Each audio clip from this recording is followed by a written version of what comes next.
Bismillahirrahmanirrahim. Students, as we are discussing chapter number 9, transfer of heat.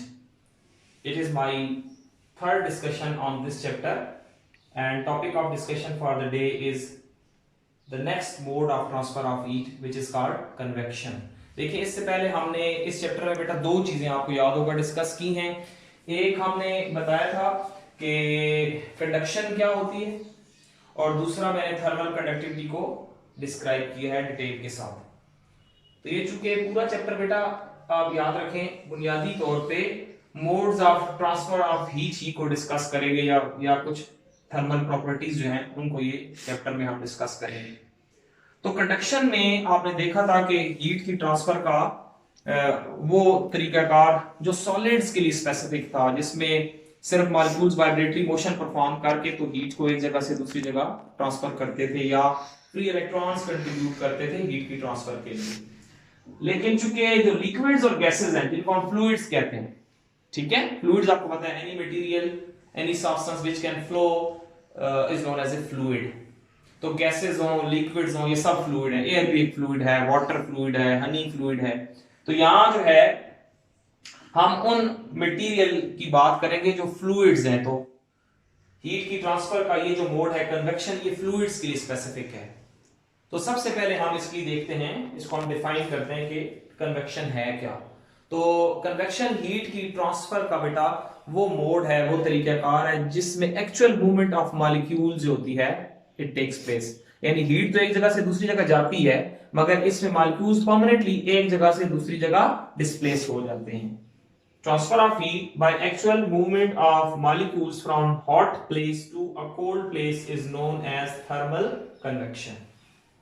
ठीक है, तो इसको ना हम लिक्विड्स और सॉलिड दोनों से आप देख सकते हैं. जैसे आपकी बुक में भी एग्जांपल्स दी हुई हैं. तो यहाँ ये बड़ी एक सिंपल सी एक्टिविटी शो की है इन्होंने कि एक बीकर लिया है और इसमें वाटर ले लिया है और इसको हीट दी गई है.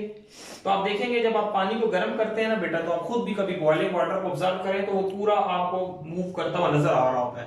कोई इतना मुश्किल काम नहीं है इसको वाटर की मोशन को ऑब्जर्व करना. लेकिन इसको और अच्छी तरह देखने के लिए अगर आप इसमें इंक के कुछ कतरे डाल लें, या ये जैसे आपकी बुक में बताया है कि पोटेशियम परमैंगनेट जो है इसके क्रिस्टल्स ले लें, जब आप पानी को गर्म करें तो आप देखेंगे ना कि इसमें जब पानी गर्म होगा तो ऐसे कलर्ड स्ट्रीक्स की बनेगी जो एक तरफ से ऐसे ऊपर की तरफ जा रही होगी और दूसरी तरफ से ये कलर स्ट्रीक्स ऐसे नीचे आ रही होंगी. ये असल में एक्चुअल मूवमेंट ऑफ मॉलिक्यूल्स को शो कर रही है. जब असल में पानी को हम गर्म करते हैं बेटा, तो जाहिर सी बात है नीचे से जो बॉटम में पानी है वो पहले गर्म होगा. तो जब पानी हीटेड होता है तो ये लेस डेंस हो जाता है, इसकी डेंसिटी कम होती है. लेस डेंस होके जब ये ऊपर उठता है ना, तो जिसके अंदर आपने इंक डाली है या कोई क्रिस्टल्स डाले हैं ऐसे कलर्ड, जैसे पोटेशियम परमैंगनेट की हम बात कर रहे हैं, तो ये पोटेशियम के परमैंगनेट के जो क्रिस्टल्स होंगे ना, ये इस तरह कलर्ड स्ट्रीक्स बना के जो ऊपर उठेंगे, तो ये क्यों जा रहे हैं ऊपर? इसका मतलब पानी साथ ऊपर जा रहा है.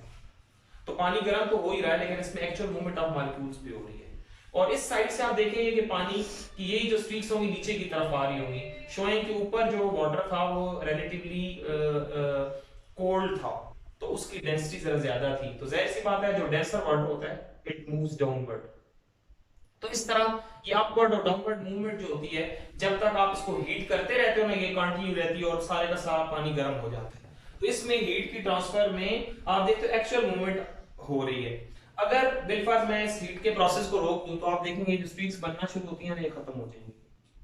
इसी तरह ये कॉन्सेप्ट एक दिया हुआ है आपकी बुक में, कन्वेक्शन करंट्स इन एयर. तो ये जैसे आप एक विंडोज की डिजाइन कर लें, इसमें दो होल्स बना लें ए और बी, और एक होल के नीचे ना यहाँ बेटा आप एक कैंडल वगैरह कोई हीट का कोई सोर्स रखें. तो जाहिर सी बात है जो हवा होगी इस कैंडल के ऊपर की हवा वो सबसे पहले गर्म होगी. जब आप उसको हीट करोगे तो ये लेस डेंस होके जैसे चिमनी से हीट स्मोक बाहर जाता है, यहाँ से एयर बाहर जाना शुरू होगी.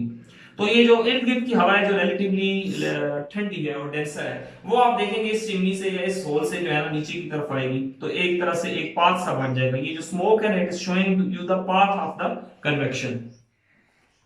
तो कन्वेक्शन करंट चाहे लिक्विड्स में हो चाहे गैसेस में हो, तो ये आप देख रहे हैं इसमें हीट तो फ्लो कर ही रही है from hot atmosphere towards the cold region.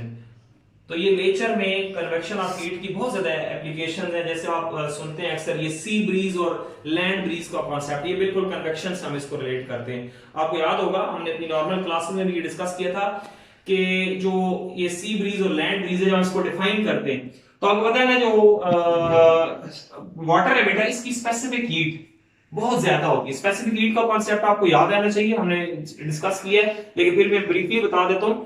Specific heat हम कहते हैं it is that amount of heat which is required to raise the temperature of 1 kilogram of a substance by 1 Kelvin। तो water जो है उसकी स्पेसिफिक हीट जो है वो क्वाइट हाई है एज कंपेयर टू लैंड या सैंड जो है। तो आप देखते होंगे कि अगर दिन के वक्त जो मिट्टी है या सॉइल है उसकी स्पेसिफिक हीट कम होने की वजह से उसका टेम्परेचर जल्दी जरा बढ़ जाता है। तो जब टेम्परेचर बढ़ेगा तो क्या होगा, जो ये लैंड का एरिया फर्ज करें, ये हम शो करते हैं, ये लैंड है और ये सी है, ठीक है।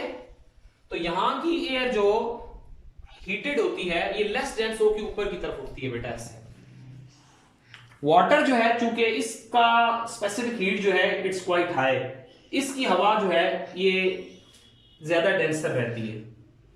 तो अब क्या हो गया, इसकी हवा लेस डेंस होकर जब ऊपर उठी तो यहां सी से जो एयर मूव करना शुरू करती है towards land during day time, इसको हम बेटा सी ब्रीज कहते हैं। और रात में बिल्कुल इसका उलट होता है। क्यों? क्योंकि वाटर की स्पेसिफिक हीट जब बहुत ज्यादा होती है, एक दफा जब इसका टेम्परेचर बढ़ जाता है ना, इसी तरह इसका टेम्परेचर ड्रॉप होने में भी काफी वक्त लगता है। अब रात को पानी का टेम्परेचर ज्यादा होगा और इसके ऊपर वाली जो हवा होगी वो लेस डेंस होकर ऊपर उठेगी। तो साइडों से जो खुश्की से लैंड से हवा समंदर की तरफ रात के वक्त चलेगी, इसको हम बेटा नाम देंगे सी ब्रीज का, लैंड ब्रीज का। तो ये जो लैंड ब्रीज और सी ब्रीज का कॉन्सेप्ट है ये भी हम कन्वेक्शन से ही एक्सप्लेन करते हैं, ठीक है। तो इस तरह हमारी ये डिस्कशन जो है ट्रांसफर ऑफ मोड के मुतालिक जो दूसरा हिस्सा है यानी कन्वेक्शन, ये मुकम्मल होती है। इंशाल्लाह हमारी जो नेक्स्ट डिस्कशन होगी उसमें मैं आपको हीट की ट्रांसफर का थर्ड और जो फाइनल मोड है आपकी जो टॉपिक्स में चैप्टर 9 के है रेडिएशन, उसके मुतालिक हम बात करेंगे। और जो एक दो और इम्पोर्टेंट डिस्कशंस हैं वो भी हम अगले लेक्चर में मुकम्मल करेंगे। थैंक यू, अल्लाह हाफिज़।